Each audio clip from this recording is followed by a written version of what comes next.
forward to the semis. Let's preview Argentina versus Croatia first. How they got there. Argentina in the group stage, let's remember this because it's important. It's kind of the pathway to where we find them right now. They lost that opening game to Saudi Arabia. I was like, oh, no, what's going on? Came back, beat Mexico, beat Poland. Then around of 16, they beat Australia.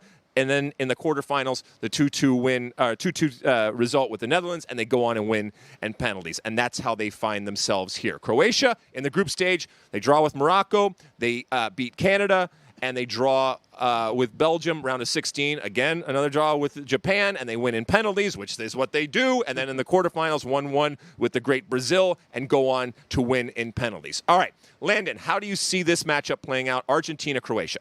I think it'll be pretty straightforward.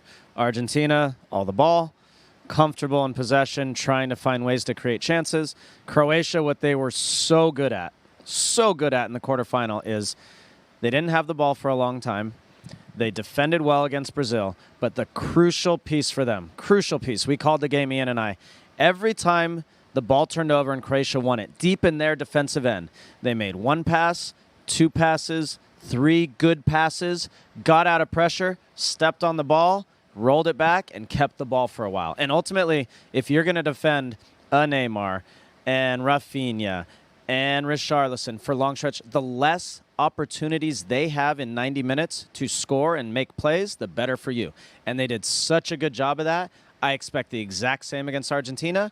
They're calm. They're naive. They roll it into Luka Modric. If he's got too much pressure, he puts his body in front of someone, gets a foul. They pass the ball for a while, calm the game down, and then eventually they are ruthless. When they get a chance, bang, it's in the back of the net, and that's how they win, Moss. And you guys both said on TV that you lean Croatia in this game. Yeah. I think so. Yeah. What about you? So you think we're headed for a France-Croatia final again? Because I assume assume you're you're picking Morocco-Croatia. Yeah, how dare you? How dare you? If it's Croatia-Morocco, we might be covering it from L.A. No, Touche, look, Moss. I mean, these two teams, and I said it on air today, they're dirty, and that's not a pejorative. That is actually a good. They are dirty dogs, and I've come to this with Argentina recently. I've always known Croatia was, and I want to be. If I have a bar fight, I want them on my side. But it's kind of like these two gangs getting together and which one is dirtier and which ones are the dirtier dogs when it comes to these two. Even Messi, who we put on a pedestal, has showed that dirtiness and that willingness where he will cut you. And both of these teams, I have absolutely no doubt, will without hesitation, they will cut you. And that ruthlessness, I think, runs through both of these teams. So ultimately, it's going to come down to who do you think is dirtier and more ruthless? And I just think that it's Croatia ultimately. You don't think so? Well, it's become, hold on before you get there, it's become more and more rare in modern soccer that teams are like that. I think it's a globalization thing. So many of these guys play together, know each other, play against each other. So there's not that edge all the time. But those two, you're right, Lex, they absolutely have it. It's going to be fun to watch. I lean Argentina. They're my pick to win this tournament. I think they have a destiny thing going right now. I will say, if this game goes to penalties, this might be the one instance where Croatia don't have a clear advantage because Emiliano Martinez is phenomenal as well. So between him and physically and Livakovic, mentally, we might have a scoreless penalty shootout. Yeah, it could happen. All right. Before we move on to preview the other game, it's time for our assist of the week. And it is one that we've all been talking about. Messi to Molina for the first goal against the Netherlands. It is our assist of the week presented by State Farm. Messi, this was incredible. Argentina needed a whole lot more from Messi during extra time in the penalties, but the pass to get this thing going against the Netherlands was chef's kiss. Absolutely superb the way he found Molina. Not necessarily a goal scorer, and just puts it on his pinky toe, and ultimately to create the space, to create the separation, not even looking, and then just this pass was wonderful in the 35th minute, and I think a lot of people saw this as a magic moment, and certainly I think qualifies for our assist of the week presented by State Farm. All right, let's move on to Morocco versus France. How they got here, again, Morocco, group stage, Croatia, draw, 2-1 win over Belgium, 2-0 win over Belgium, 2-1 win over Canada. Round of 16, we remember that 0-0 game, and then 3-0 in penalties, and then in the quarterfinals, a 1-0 win over Portugal, which we just talked about. France, group stage, they win against Australia, they win against Denmark, they lose against Tunisia, but they played a completely B team, as teams do. Round of 16, 3-1 win over Poland, and then the quarterfinals that we just saw today, England beating England 2-1. Landon, how do you see this one shaping out? Morocco and France. I mean, again, it's going to be a carbon copy probably of the other game. France, although France are kind of happy, like Messi said, sometimes to just not have the ball a lot and count.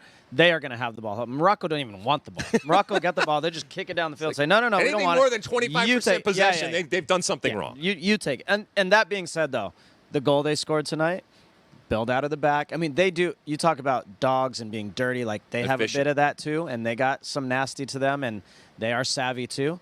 And if they can and have the ball a bit, they'll do it in a smart way. They're not sending numbers forward and bombing forward. They won't. But it's going to be one of these games where can France create enough quality chances to get the breakthrough? And if not, at some point with that French back line, Morocco are going to find a way to break them. And I think Clint said it best. Whoever scores first in this game wins the game. I totally agree with that. France score first. Morocco have to come out of their shell. They have to. They have no choice. And then they open up, and then they're not the same Morocco. Morocco score first. You think Jose Mourinho is bad? They are parking 70 buses full of Moroccan fans that are here at the World Cup, right, and they ain't letting you in.